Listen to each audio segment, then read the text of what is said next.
Now to news and science. Scientists working with the United Nations have been poring over data on climate and greenhouse gases.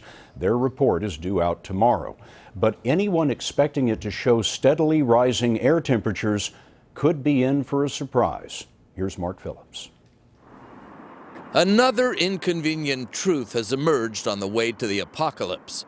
The new UN report on climate change is expected to blame man-made greenhouse gases more than ever for global warming. But there's a problem. The global atmosphere hasn't been warming lately. For decades, as the amount of carbon dioxide being spewed into the atmosphere went up, the top line on this graph, average temperatures, the squiggly bottom line, more or less followed.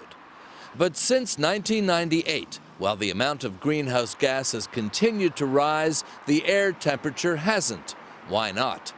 Brian King of Britain's National Oceanographic Centre told us science thinks the extra heat has gone into the oceans. The ocean is warming significantly.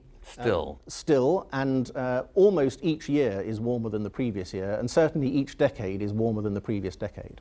And scientists are surer of their data than ever because a new network of temperature-sensitive floats has been laid across the oceans. And every 10 days, each of the 3,000 buoys reports its findings via satellite.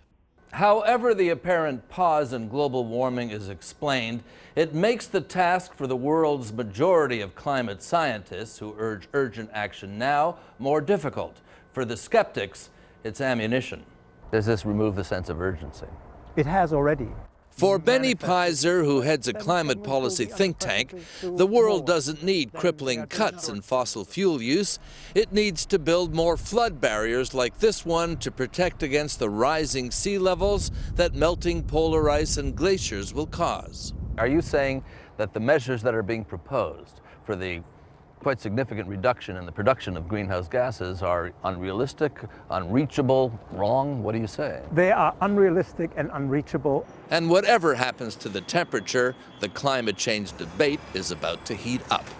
Mark Phillips, CBS News, London.